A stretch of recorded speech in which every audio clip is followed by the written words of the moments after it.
When Star Wars fans think of Sith Lords, we usually think of black-robed figures with red lightsabers, imposing beings that exuded pure evil. We think of Darth Vader and Darth Sidious, or perhaps some of the more ancient Sith like Darth Revan and Darth Vitiate. But what if we were to tell you that you've been sleeping on one of the most powerful Sith Lords of all time? Exar Kun may not have looked much like a stereotypical Sith. He didn't even carry a red lightsaber, like he was some normie Jedi or something. But don't let that deceive you. Exar Kun nearly destroyed both the Republic and the Jedi Order. The Jedi homeworld burned on his command, and the Supreme Chancellor himself died at his hand. This man was one of the most powerful figures in galactic history, and in this video, we'll be telling his story.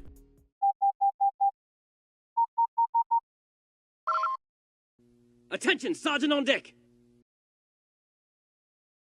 Exar Kun, because of you, the Sith will never die.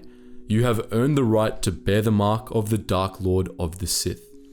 So spoke the spectre of Marka Ragnos in a vision shared by Exar Kun and Qel-Droma. Just moments before, those two fallen Jedi had been enemies, engaged in a fearsome lightsaber duel. But by the time the vision cleared, they had become allies. Kun was the new Dark Lord of the Sith, and Ulik would be his apprentice. Together, they swore to bring down the Republic, the Jedi Order, and all others who stood in their way.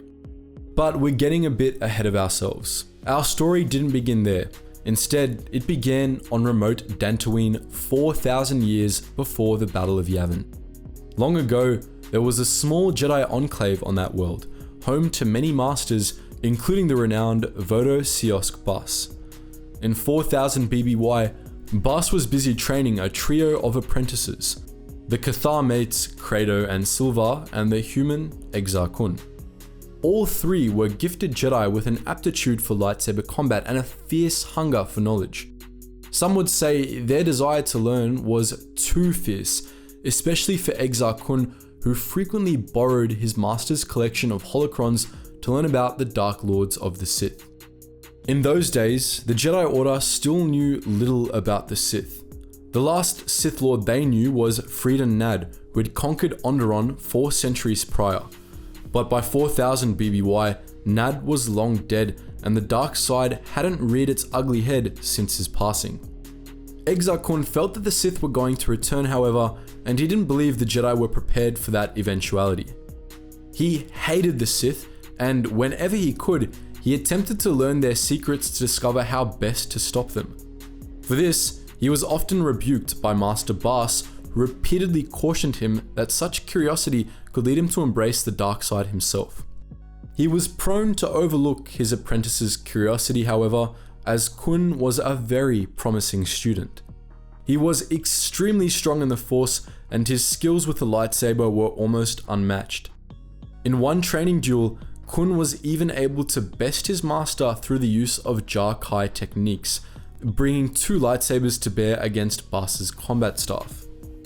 It was shortly after this incident that Exar Kun decided to leave Dantooine behind. Believing he had learned all that Master Bas had to teach, Kun set out from Onderon, where he wished to research Freedon Nad and the Sith. His search led him to Duxon, Onderon's demon moon, where Nad's remains had been sealed in a tomb by the Jedi. He came looking for artifacts to examine, but he got much more than he had bargained for, as he ended up encountering the spectre of the Sith Lord himself. When the proud Exar Kun declared his intentions to destroy the Sith to the spectre, Nad offered to guide him to their homeworld, promising to teach him the secrets of the Sith. Nad guided Kun to the Valley of the Dark Lords on Korriban, where the Dark Lords of the Sith had their tombs. Nad lured the young Jedi into one of the tombs, but this was a trap. The Sith Spectre brought the tomb down on Exar Kun, shattering his bones and burying him beneath a pile of debris. As Kun lay dying, Nad told him that the only way he could survive was through the use of the dark side. Initially, Kun tried to resist this temptation, but the influence of Nad and the dark taint of Korriban proved too strong. He gave in to the dark side, drawing in the Sith power that lay heavy over the tomb. His wounds were healed, and when he rose, he found that he suddenly understood the Sith hieroglyphs on the walls of the tomb. At first, Kun denied that he had fallen to the dark side, but he still complied when Nad suggested that he travel next to Yavin 4, where Naga Sadow, the last Dark Lord of the Sith Empire, had hidden long ago. On Yavin, Kun encountered the Massassi, members of the Sith warrior caste that had accompanied Sadow to the moon. The Massassi captured Kun and brought him to one of their temples where they planned to sacrifice him to a massive Sith rim. As Exar Kun faced certain death, the voice of Friedan Nad spoke to him once more, urging him to call upon the power of the dark side. At last, Kun gave in. Using an ancient Sith gauntlet to amplify his fury, Kun killed the Sith rim, slaughtered many of the Massassi, and in a rage, destroyed the spirit of Friedan Nad as well. The surviving Massassi bowed before him, and Kun declared himself a Sith Lord.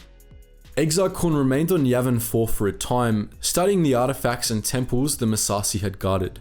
He learned a great many dark side techniques, including ancient Sith alchemy powers. As his dark power grew, Kun became the creator of many new breeds of Sith spawn, including enhanced Massassi berserkers and the terrifying Tarantatek. Soon, he had learned all that there was to learn from Sadow's horde, and set off once more, leaving the Massassi to build new temples in his honor. As he returned to the Republic, Kun learned of Qel-Droma, another fallen Jedi who had joined a Sith cult called the Krath. Believing the Krath to be rivals to his power, Kun traveled to the Empress Teta system to kill Qel-Droma. The two began a fierce lightsaber duel, but during the battle, Kun's Sith gauntlet synchronized with an amulet worn by Qel-Droma, conjuring up a vision of the Sith Lords of old. In the vision, the Dark Lord Marka Ragnos declared that Kun and Qel-Droma were the future of the Sith, the new Dark Lords. They would put an end to the Sith's long age of dormancy, and because of them, the Sith legacy would endure forever. Kun and Qel-Droma were branded on the forehead with ancient Sith markings, and when the vision faded, they joined forces. Intending to make war with the Republic, Qel-Droma set off to recruit the Mandalorians, while Kun traveled to Osus, the Jedi homeworld. There, he murdered Jedi Master Odin in secret, and seduced a number of young apprentices with promises of power. He brought a few dozen of them to Yavin 4, where, with the help of Sith spirits, he turned them to the dark side. He then sent the Jedi back to Osus, where they would wait until he gave the signal. Around this time, Qel-Droma, his Krath armies, and his Mandalorian allies had begun their assault on the Republic. Fleets of Krath stormed across Republic space, terrorizing the galaxy, while the Mandalorian Crusaders carved their way across dozens of worlds. But as Kun prepared to join the fight with his Massassi followers, he received news that Qel-Droma had been captured in a failed assault on Coruscant and was to be put on trial before the Senate. In Exar Kun's position, most Sith would have either left Qel-Droma to die or launched their own assault on Coruscant. But Exar Kun was not most Sith. Instead, he took Mandalore the Indomitable and a few Massassi to Coruscant and strolled right through the front doors of the Senate building like an absolute Chad. With a thought, he telekinetically paralyzed everyone in the room and then leaped up onto the Chancellor's podium. Digging his fingers into the back of the Chancellor's skull, Kun used him as a puppet, forcing him to echo a fiery speech that, thanks to the televised nature of the trial, was broadcast to the entire galaxy. To quote the man himself, "The Sith Empire will rise again, and we are the spark.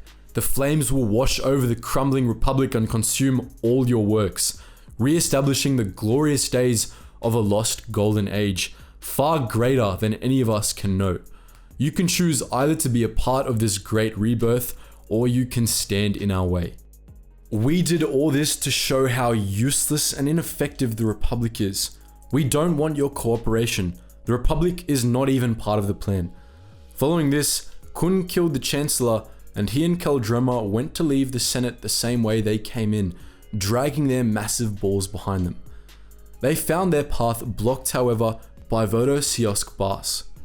Kun's old master tried one last time to redeem his former apprentice, but Kun rebuffed the offer and attacked. A ferocious rematch of their duel on Dantooine began, and at first, it seemed the two were evenly matched. But then Kun revealed some modifications that he had made to his lightsaber.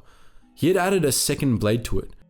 Wielding history's first double-bladed lightsaber, Kun butchered his former master and then left Coruscant with his allies. As a quick side note, Exar Kun wasn't just the first being to use a saber staff in universe. His use of a double blade in the Tales of the Jedi comics actually predated the first appearance of Darth Maul by 2 years as well. After leaving Coruscant, Exar Kun issued a command to the fallen Jedi he had recruited. All over the galaxy, they rose up and murdered their masters, from Osus to Dantooine, throwing the Jedi Order into chaos. Hundreds of Jedi died in a single day, crippling the Republic military.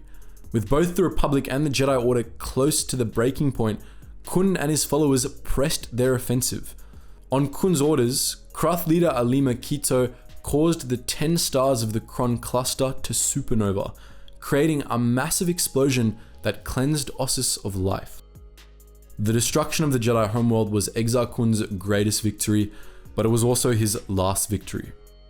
Following the raising of Osus, the Republic Navy began a counterattack against Sith forces, wiping out their fleets one by one. Ulic Qel-Droma repented and returned to the Jedi, and most of Kun's Dark Jedi followers were killed. Kun was left only with his Massassi, who he recalled to Yavin for. With Republic forces in hot pursuit, Kun began an alchemical ritual intended to make him immortal, forcing the Massassi to sacrifice themselves en masse to feed his power. The ritual sent out a shockwave that scorched the entire moon, leaving none of the Massassi alive. By the time the Republic arrived at Yavin, the moon was devoid of life, and Kun was nowhere to be found. He was presumed dead. However, unbeknownst to the Jedi, the ritual had indeed made the spirit of Exar Kun immortal. He persisted in the Great Temple on Yavin 4 for millennia, outlasting even Darth Sidious himself, until he was ultimately vanquished by Luke Skywalker. Exar Kun's lasting legacy was not in his spirit's survival, however, but rather the effect he had over the course of galactic history. Only a handful of Sith Lords ever came as close to he had to destroying the Republic and vanquishing the Jedi, and only one would ever surpass him. Furthermore, he completely transformed the Sith as an order. All Sith orders after him would consist primarily of fallen Jedi, something that allowed the Sith to persist for millennia. So that was the story of Exar Kun, one of the greatest Sith Lords of all time. But what do you think? Would you like us to tell the story of Ulic Qel-Droma next? Let us know all that and more in the comment section below. And as always guys, thank you so much for watching, and I hope to see you in the next video.